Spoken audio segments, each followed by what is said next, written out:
최근 몇 년 동안 한국영구재단의 도움으로 미국의 선교적 교회들을 방문할 기회를 가졌습니다. 선교적 교회에 대해서 라이프웰 리서치의 에드 스테처가 이런 얘기를 했습니다.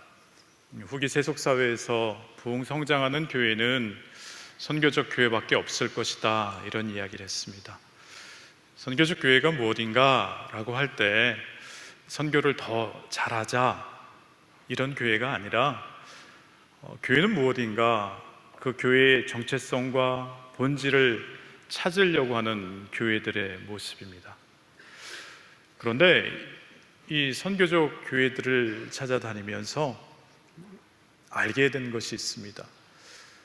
선교적 교회들은 교회가 크거나 좋은 프로그램을 갖고 있거나 혹은 담임 목사님께서 말씀이 정말 탁월하시거나 더 나아가서 그들 사이에 있는 문화를 가만히 살펴볼 때 우리가 이야기하는 대형교회라 지칭할 만한 그런 모습들이 있는가?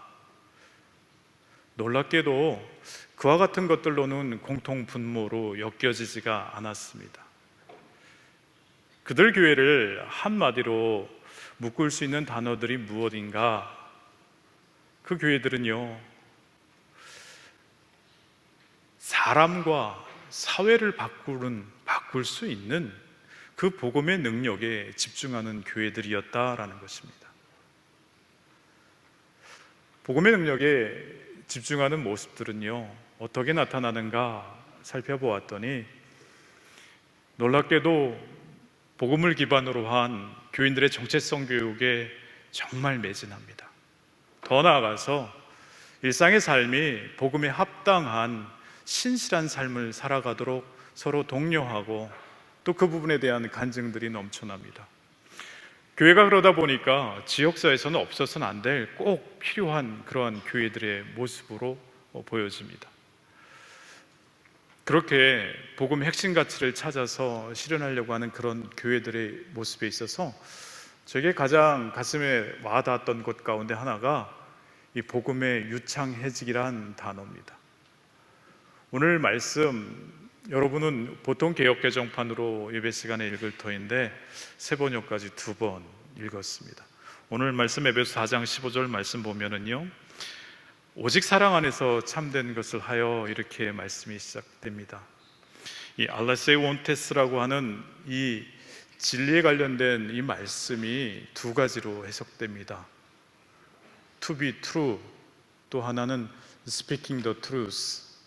그래서 앞에 전자로 일컬어지는 개역개정판에는요, 오직 사랑 안에서 참된 것을 하여, 이렇게 번역하고 있고, 세 번역이나 NIV나 ESV에서는요, speaking the truth 해서 사랑으로 진리를 말하고 살면서, 이렇게 번역을 하고 있습니다. 이 말씀이 너무나 혼란스러워서 많은 주석을 찾아봤는데 대부분의 주석은 후자로서 또 이야기하는 부분들이 참 많았습니다. 에베소 4장 15절 말씀을 제가 세 번역으로 다시금 봉독해 드리겠습니다.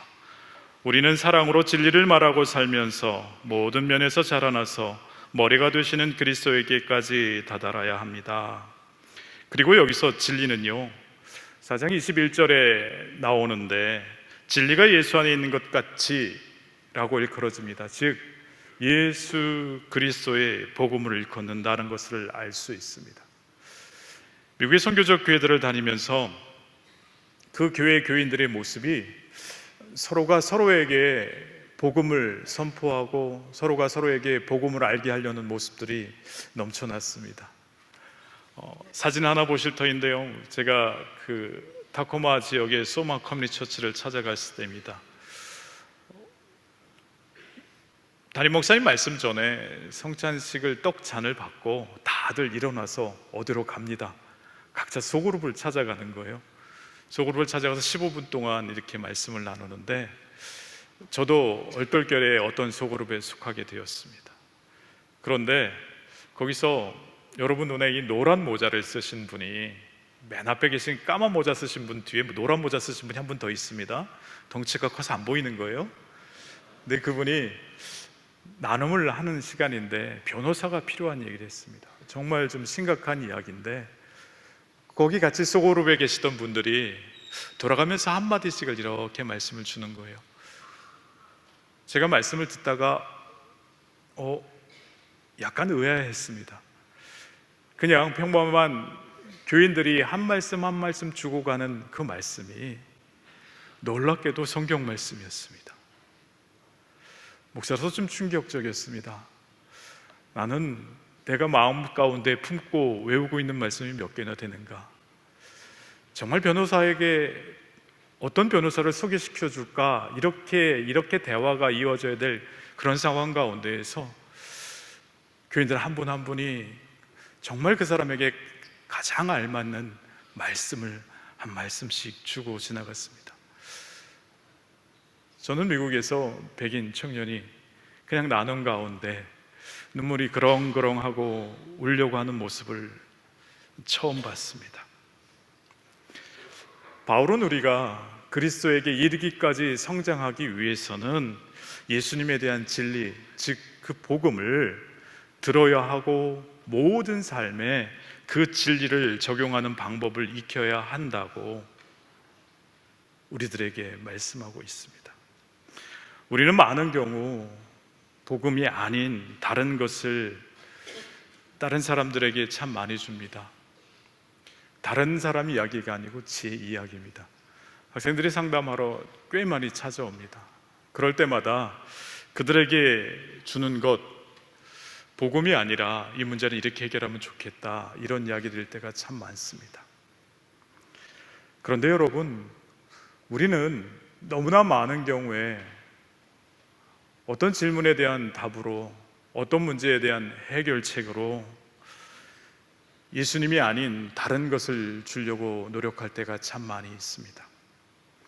때로는 우리는 말씀 묵상이나 성경을 읽는 거나 기도하는 것이 좋은 해결책이 되고 우리 신앙을 더욱더 견고한 것이 되는 것을 잘 알고 있습니다. 물론 귀한 것입니다. 그런데 말씀 묵상과 기도를 통해서 예수님을 만나고 또 알아가는 법을 가르쳐 주지 않는다면 때로는 이 말씀 묵상하는 것, 기도하는 것이 하나의 수단으로 되어버려서 우리들에게 신적인 것으로 다가올 수 있다라는 것입니다.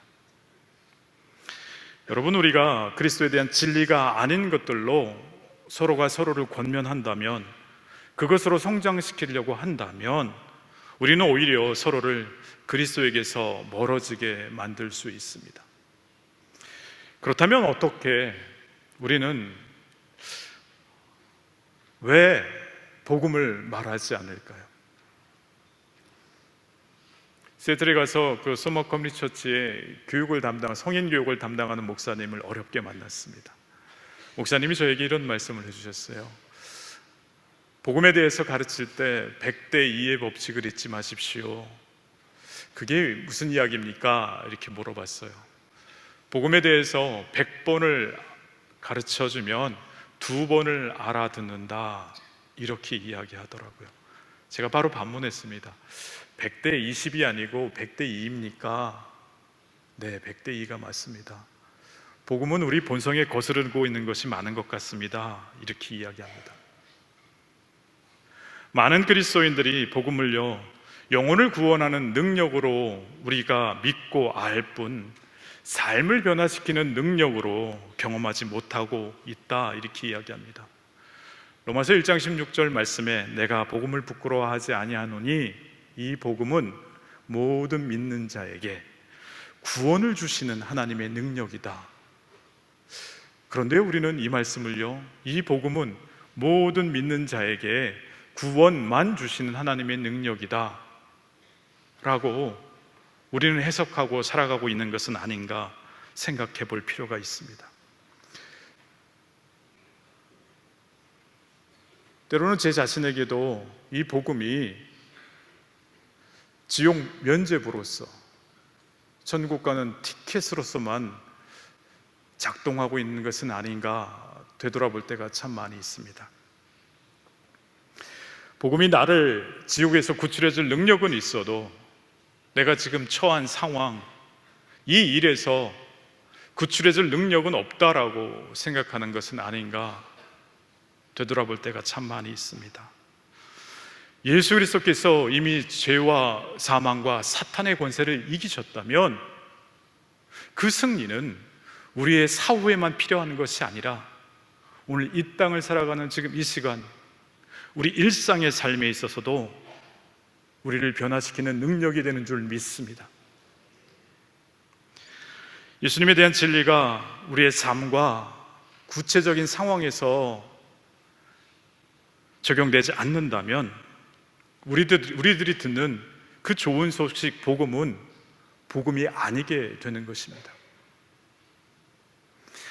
여러분, 서로가 서로에게 복음을 주지 않는다면, 더 나아가서 우리가 복음 안에서 우리들의 실체를 찾도록 도와주지 않는다면, 또 복음 안에서 참 소망을 발견하도록 도와주지 않는다면 우리는 그 예수 그리스도의 장성한 분량까지 자라갈 수 없습니다. 그렇게 되면 우리는 자연스럽게 복음이 아닌 것에 우리의 소망을 두게 될 것입니다. 그러면 어떻게 할 때 우리가 복음 가운데 유창해질 수 있을까? 오늘 드리는 말씀은 제 말씀이라기보다는요, 그 소머 커뮤니티 처치의 제프 밴더스텔트 목사님이 다른 교회 담임 목사님으로 가셨는데 한국에는 복음의 언어라고 하는 책이 잘 나와 있습니다. 근데 영어 원제가요, Gospel Fluency예요. 복음의 유창해지기. 거기서 복음이 유창해지는 방법에 대해서 이렇게 이야기합니다. 복음을 매일의 삶에 적용시키고 서로의 삶에 복음을 선포하는 공동체에 속해 있으라. 이것이 복음이 유창해지는 너무나 중요한 길이다. 이렇게 이야기합니다. 여러분, 우리는 복음을 더욱더 많이 알아가야 되고 수시로 복음을 들어야 되고 정말 끊임없이 복음을 선포해야 할 줄로 믿습니다. 워싱턴 벨뷰에 닥사처치라고 있습니다. 예배를 드리러 갔는데 주일 어른 예배인데 고등학생이 나와서 간증을 하더라고요. 그래서 나와서 간증하는데 저 수염 나신 분이 간증할 때 그 인터뷰 형식의 파트너셨습니다. 너 학교에서 인기 많은가 보다 이렇게 얘기하니까 저 왕따예요 이렇게 얘기하는 거예요. 불리를 많이 당한다 이렇게 얘기해요. 아니 그래도 뭔가 인기가 있으니까 여기 나온 거 아니냐 이렇게 얘기했더니 저 왕따라니까요. 그때부터 모든 교인들이 기도하기 시작했습니다. 저 맨 왼쪽 밑에 머리를 잡고 계신 분 볼 거예요. 저도 그런 심정이었습니다. 분위기가 싸한 거예요. 간증을 하려면 맞춰보고 나와야지. 서로 말도 안 맞고. 간증하려고 나온 고등학생은요 퉁퉁거리기만 하고 있고. 그런데요, 이 친구 이런 얘기를 합니다. 그런데요, 애들이 힘들 때 저한테 찾아와서 물어봐요. 툭 치면서 야, 우리 엄마 아빠 지난주 이혼했는데 예수는 뭐라 그래? 이렇게 물어본다는 거예요.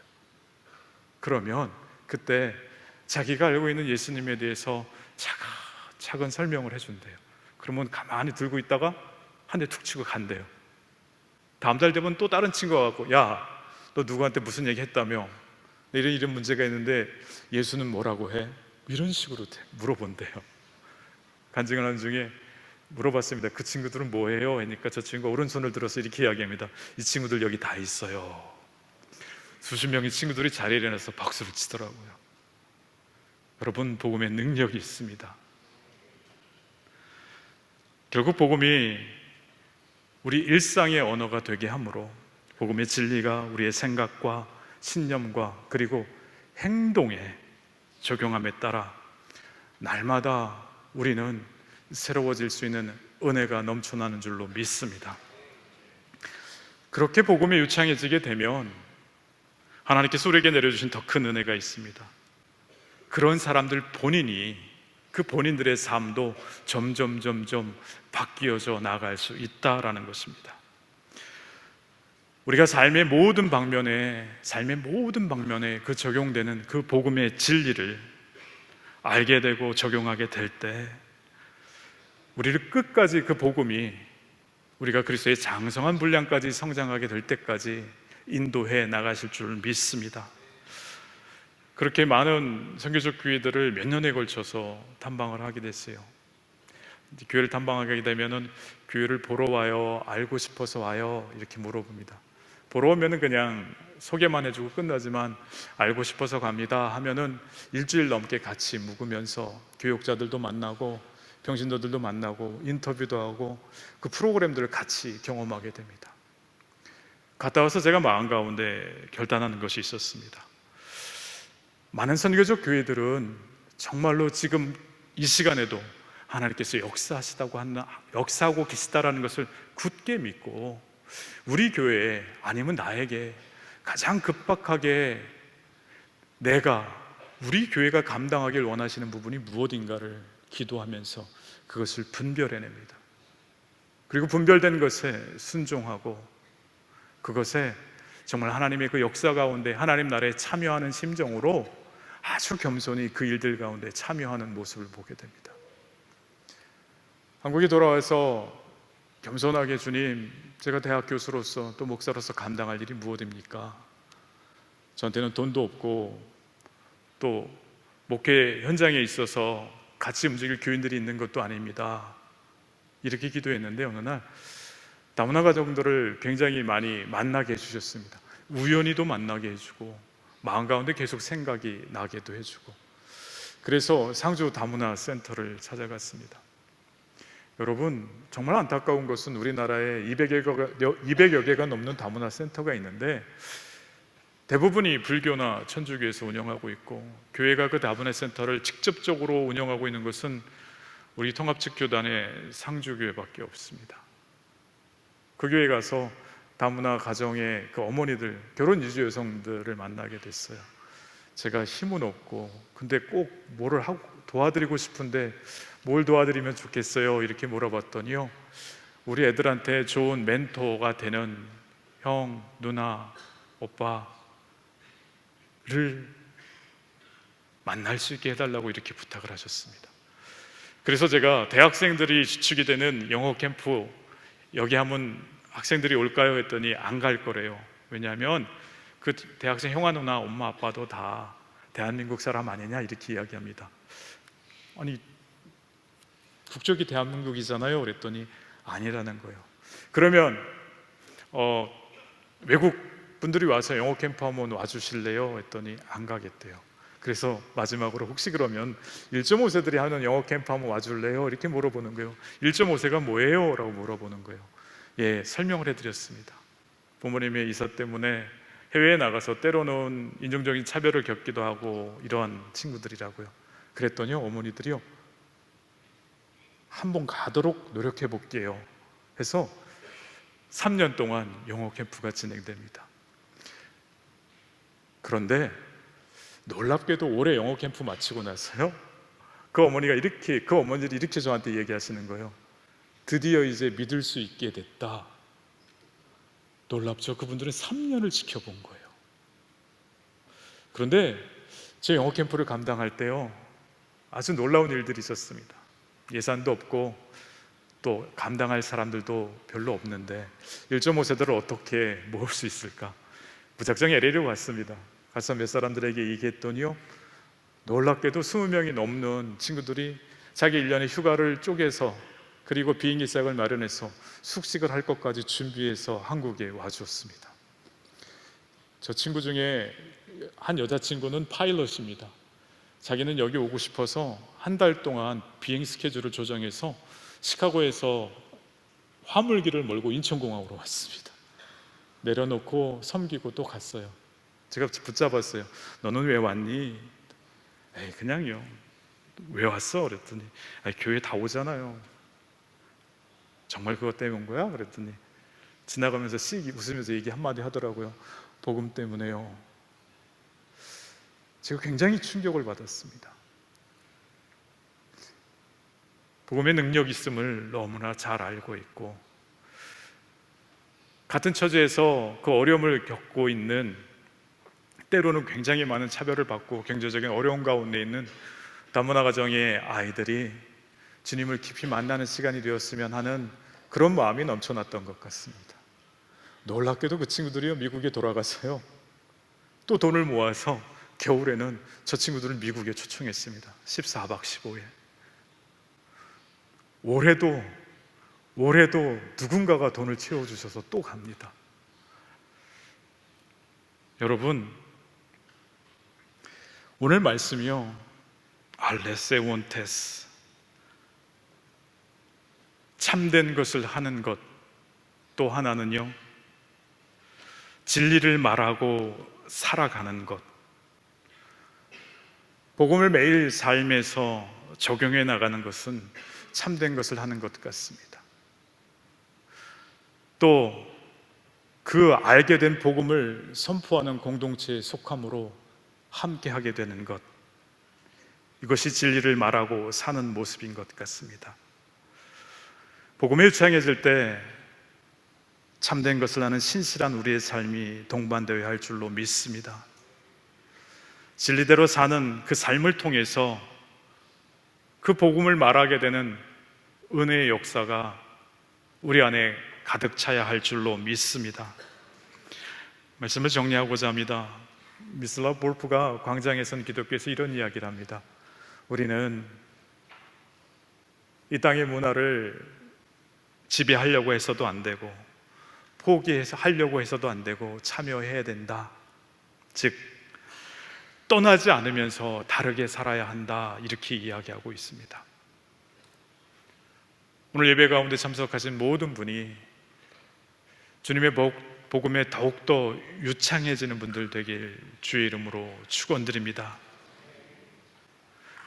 우리의 삶으로, 우리의 입술로 복음의 유창해짐으로 말미암아 한 사람 한 사람이 그리스도에게까지 다다를 수 있도록 그런 성장의 성숙의 삶 경험하는 여러분 되길 주의 이름으로 축원드립니다. 같이 기도하시겠습니다.